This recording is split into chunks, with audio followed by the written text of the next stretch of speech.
ఇంతవరకు నీవు నన్ను నడిపించుటకు నేనే మాత్రము, నా జీవితమే మాత్రము.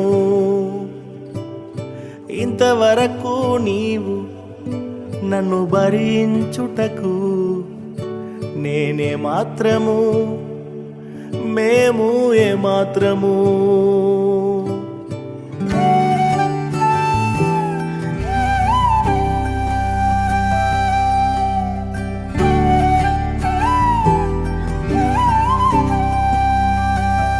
నే చూచిన గొప్ప క్రియలు నీ చేతి బహుమానమే, నే చూచే ఘన కార్యములు నీ దయా వలనే. మానవుడా కారణ జన్ముడా, నీ జన్మకు కారణముంది. అర్థం తెలియక నీవు వ్యర్థముగా బ్రతుకకు, అర్థము తెలియక నీవు వ్యర్థముగా బ్రతుకకు. పరమార్థమున్నదని ప్రభు కొరకే బ్రతుకమని, పరమార్థమున్నదని ప్రభు కొరకే బ్రతుకమని. మానవుడా కారణ జన్ముడా, నీ జన్మకు కారణముంది. మానవుడా కారణ జన్ముడా, నీ జన్మకు కారణముంది. హల్లెలూయా, హల్లెలూయా.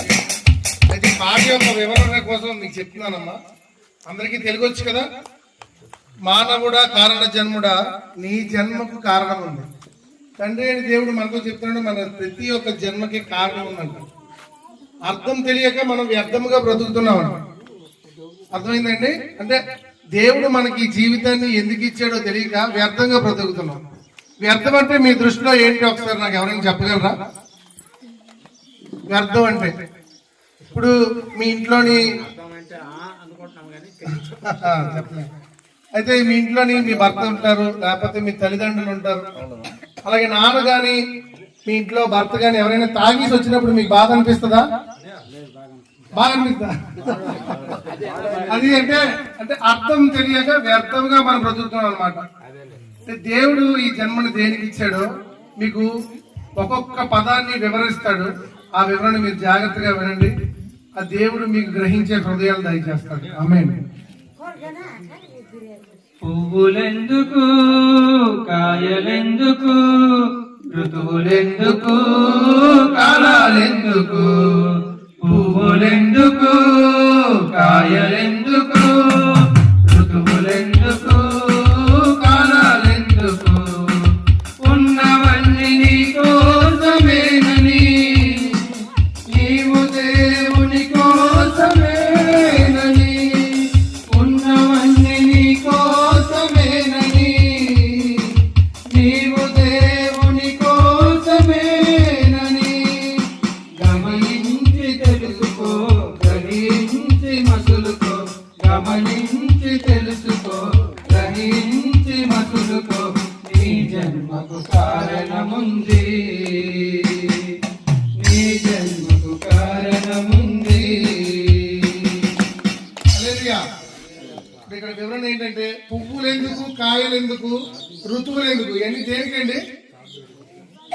ఇప్పుడు మన చెట్టుకి పువ్వులు పోస్తాయి, ఈ కాయలు పోస్తాయి. అలాగే ఈ ఋతువులు, ఇప్పుడు మనకి వర్షాకాలం కానీ ఎండాకాలం కానీ ఇవన్నీ దేవుడు ఇవన్నీ ఎందుకు సృష్టించాడంటే ఇవన్నిటిని వాడుకొని మీరు దేవుడు స్తుతించాలని. కొంతమంది ఏం చేస్తారంటే ఈ పువ్వుల్ని తీసుకెళ్లి వాటిని తలకు ఉపయోగించుకుంటారు. అది మన శరీరానికి ఉపయోగించుకున్నట్టే. ఇప్పుడు దాని నుంచి కొంతమంది తీసుకెళ్లి ఇప్పుడు కొంతమంది రాళ్ళకు మొక్కుతారు, కొంతమంది చెట్లకి. ఇవన్నీ సృష్టించింది ఎవరి కోసం అంట? మన కోసం. తండ్రి అయినా పిల్లలైనా మన కోసం దేవుడు సృష్టించాడంట. ఇది మనకు తెలియక మనం సృష్టినే పూజించడం మొదలు పెట్టామంట. ఆ తండ్రి ఏంటంటున్నారంటే ఇవన్నీ పిల్లలారా, ఇవన్నీ మీకోసం నేను సృష్టించాను, వీటిని బట్టి సృష్టించిన నన్ను గుర్తుపెట్టుకోండి అంటే మనం ఏం చేస్తున్నాం? వీటన్నింటినీ గుర్తుపెట్టుకొని దేవుడైన తండ్రి దేవుడైన యేసుక్రీస్తుని మనం మర్చిపోతాం. ఓకే, నమస్కారం. తెలుగు అర్థం ఉందా? చక్కగా పాట పాడారు. ఓకే, చాలా మంచిదండి. అయితే మత్తయి సువార్త ఆ దేవుని మాటలు ఒక 5 నిమిషాలు ఏమా అయితే 5 నిమిషాలు అర్థం చేసుకోవడానికి ప్రయత్నించండి. స్పష్టంగా ఏం చెప్పను, చాలా సులువుగా. మత్తయి సువార్త 16వ అధ్యాయం 26వ వచనం నేను చెప్పినప్పుడు చదవండి. మత్తయి సువార్త 16వ అధ్యాయం 26వ వచనం. నేను ఒక ప్రశ్న అడుగుతాను. దేవుణ్ణి ఎవరైనా చూసారా? ఏమి చూడలేదు. ఎవరైనా చూసారా దేవుణ్ణి? ఎవరైనా చూసారా? బైబిల్లోని ఒక ఆయన దేవుణ్ణి అడుగుతాడు అన్నమాట. నాకు నిన్ను చూడాలని ఉందని అడుగుతాడు. అప్పుడు ఒక స్వరం ఆకాశం నుంచి వినపడుతుంది. ఆ స్వరం ఏంటంటే, ఏ నరుడు నన్ను చూసి బ్రతకలేడు అంటాడు. ఒక మాట వినపడుతుంది అంటే కనపడరు ఎవరు. ఆకాశం నుండి ఒక స్వరం, ఏ నరుడు నన్ను చూసి బ్రతకజాలు. ఓకే, దేవుని ఎవరు చూడలేదు కదా. రెండో ప్రశ్న, దేవుడు ఎక్కడ ఉన్నాడు చెప్పండి. ఓకే, ఆత్మలో ఉన్నాడు. ఇంకా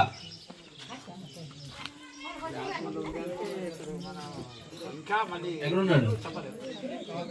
ఎక్కడున్నాడు? ఆకాశం పైన ఉన్నాడు. మన ఆత్మలో కదా.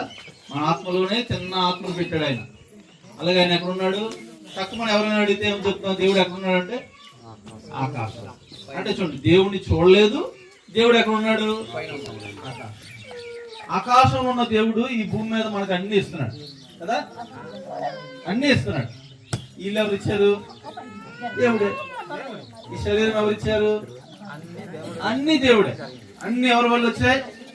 దేవుడి వల్లే. ఏమండి? హల్లెలూయా. అయితే అన్ని ఇచ్చిన దేవుడు ఇంకొకటి కూడా మనకి ఇచ్చాడు. ఏమండి? అన్ని ఇచ్చిన దేవుడు ఒక వస్తువును కూడా మనకి ఇచ్చాడు. అంటే ఒక వ్యక్తిని కూడా ఇచ్చాడు మనకి. కానీ ఆ వ్యక్తిని గుర్తించలేకపోతున్నాం అన్నమాట. ఇప్పుడు ఒక మాట చదువుతారు బైబిల్లో, చదవండి.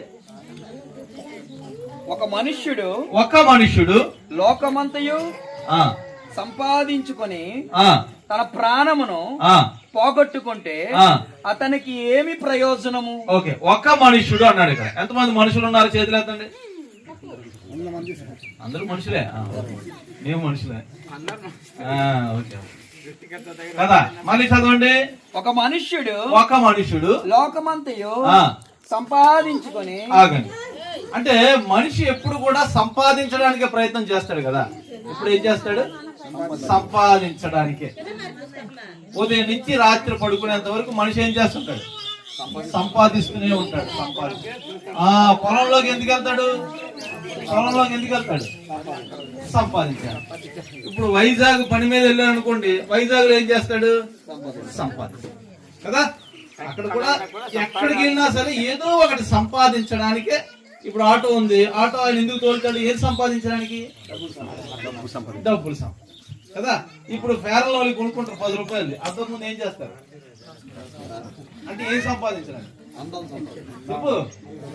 అందం సంపాదించండి కదా. జుట్టు రాలిపోతుందని మార్కెట్కి వెళ్ళి మంచి నూనె తెచ్చుకొని రాసుకుంటారు. ఏం సంపాదించడానికి చెప్పండి? జుట్టు సంపాదించడానికి. మంచి పేస్ట్ కొనుక్కొని తోముతాడు. ఏం సంపాదించడానికి? మంచి. ఇప్పుడు మెడికల్ షాప్కి వెళ్తాడు, ఒంట్లో బాగోలేదు, మాత్ర కొనుక్కుంటాడు. ఎందుకు కొనుక్కొని వేసుకున్నాడు మాత్ర? ఆరోగ్యం సంపాదించ. ఏం సంపాదించడానికి? ఆరోగ్యం సంపాదించ. ఇప్పుడు కొట్టుకెళ్ళి ఒక కేజీ బియ్యం తెచ్చుకున్నాం. ఏమండి? ఏం సంపాదించడానికి? తిని బలం సంపాదించడానికి. కాయగూరలు ఎందుకు సంపాదించామమ్మా? తిని ఏం చేయాలా? బలము సంపాదించడానికి కదా. ఇప్పుడు చూడండి, ఈ పెంకులు ఎందుకు సంపాదించాం?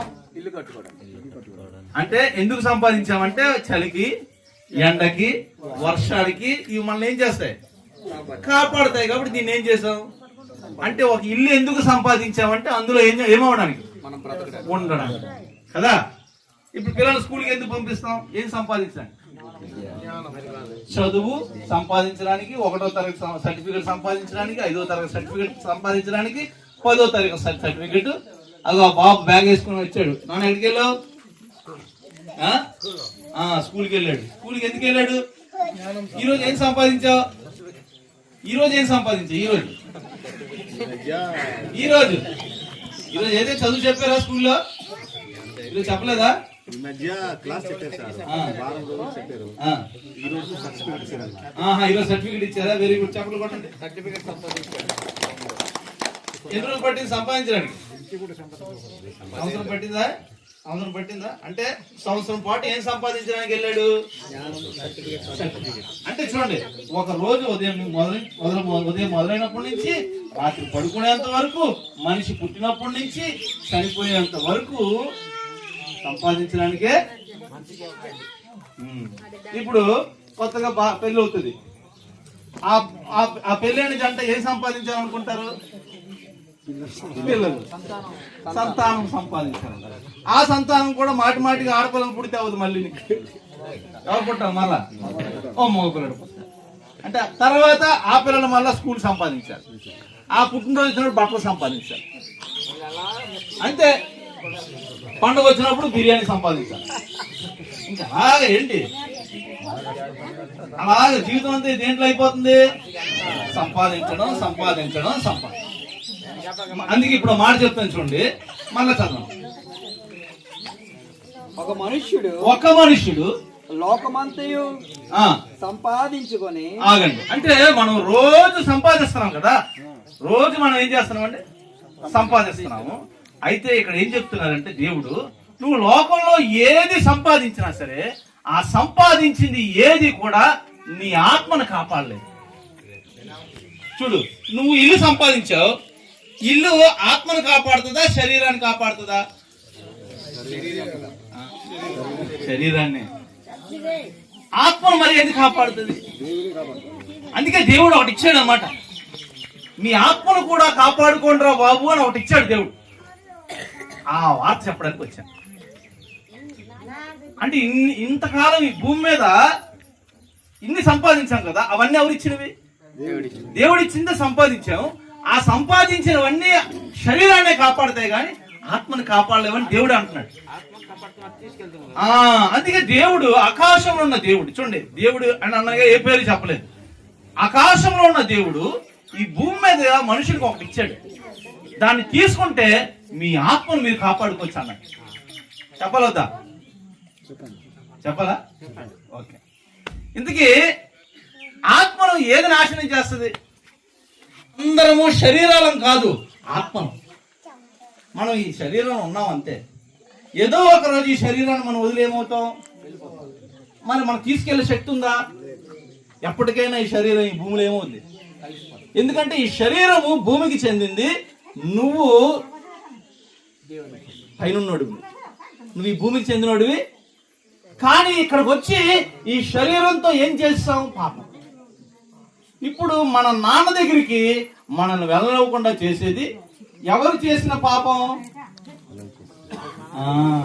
ఇప్పుడు మరలా అడుగుతున్నాను, మా ఊర్లో ఒక్క పాపం కూడా చేయలేదండి అన్నవారు చేత. మా ఊర్లో కూడా లేరు. అంటే ఈ లోకం అంతా ఏం చేసిన ఉన్నారు.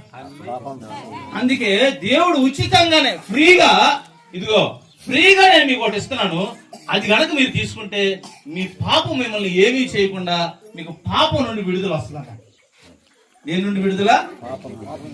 అప్పుడు దేవుడు ఒక ఐడియా వేశాడు. అందుకే అక్కడ అంటాడు, లోకం అంతా సంపాదించావు కానీ లోకంలో నువ్వు సంపాదించింది ఏది కూడా నీ ఆత్మను కాపాడలేదు. అంటే నువ్వు సంపాదించిన ఫ్రిడ్జ్ నీ ఆత్మను కాపాడలేదు, నువ్వు సంపాదించిన టీవీ నీ ఆత్మను కాపాడలేదు, నువ్వు సంపాదించిన ఆటో, బంగారం, వెండి, డబ్బులు ఏవి, ఆఖరికి నీ కొడుకు, నీ కూతురు, నీ భర్త, నీ భార్య ఎవరు నిన్ను నీ పాపం నుంచి ఏం చేయలేరు. అప్పుడు దేవుడు ఏం చేశాడు తెలుసా? దేవుడు ఒక పని చేశాడు. ఈ విషయమే లోకంలో ఉన్న మనుషులు చెప్పాలి. దేవుడు ఒక పని చేశాడు. ఏంటంటే ఆకాశంలో ఉన్న దేవుడు అక్కడే ఉన్నాడు. తన మాటను ఈ భూమి మీద పంపించాడు. ఎవరిని? దేవుడు మాటని. దేవుడు ఆకాశంలో ఉన్నాడు, మాటను పంపించాడు. చూడండి, నేను ఎంతసేపు మాట్లాడాను కదా, నా మాట మీకు కనబడింది అన్నవారు చేయతండి. మాట కనిపించింది అన్నమాట.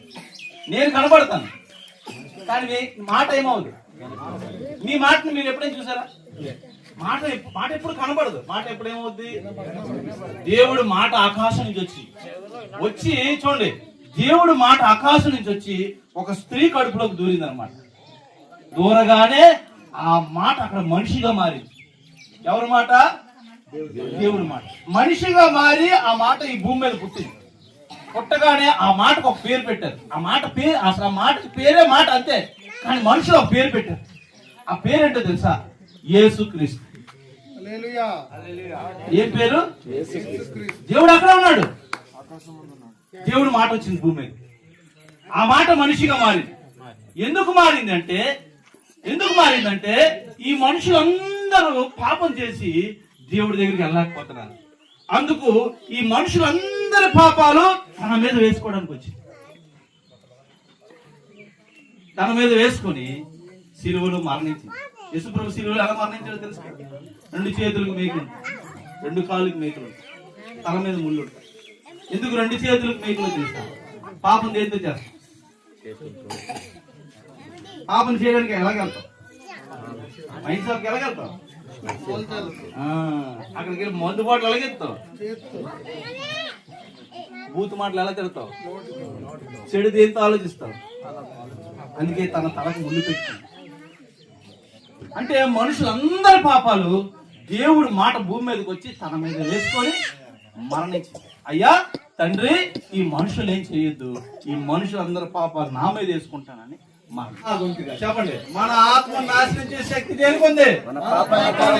మరి పాపాన్ని నుంచి విడిపించేది యేసుక్రీస్తు ప్రభు రక్తం మాత్రం. అది గనక నువ్వు సంపాదిస్తే పాపం నుంచి చూడు. దేవుడు నాకు ఈ ఊరికి ఈ మాటలు చెప్పమన్నాడు, నేను చెప్పేశాను. మరి నువ్వు ఆయన సంపాదిస్తావో లేదా నీ ఇష్టమే. అంతే, చెప్పడం నా పని చెప్పాను. ఎందుకంటే ఈ ఊరి పేరు ఏం పేరు? మళ్ళా దేవుడి దగ్గర నేను వెళ్ళిన తర్వాత ఆయన నన్ను అడుగుతాడు, మరి జామి కూడా ప్రజలకు నువ్వు చెప్పాలి కదా, నువ్వు చెప్పకపోవడం వల్ల ఆ ప్రజలకు తెలియలేదు అంటే తప్పు అంత ఎవరిది? నాదా? చెప్పకపోవడం వల్ల తప్పు అంత ఎవరిది? కానీ ఇప్పుడు నా మీద తప్పు లేదు, నేను చెప్పాను. ఇప్పుడు ఆలోచించుకోండి. ఇదిగో మీ ఊరికి దేవుడు సేవకులను కూడా పంపించారు. మీ ఆత్మలను కాపాడే సేవకుల బాధ్యత వారిదే, సేవకులకే ఇచ్చాడు దేవుడు. ఎవరిని? మరి మళ్ళా ఇంకోసారి వస్తాం మీ ఊరికి. అర్థం అవ్వలేదన్నవారు చేయతండి. అర్థం అవ్వలేదన్నవారు చేయతండి. ఇప్పుడు అర్థమైంది అన్నవారు చేతండి. మిమ్మల్ని మీ గ్రామాన్ని దేవుడు దీవించండి.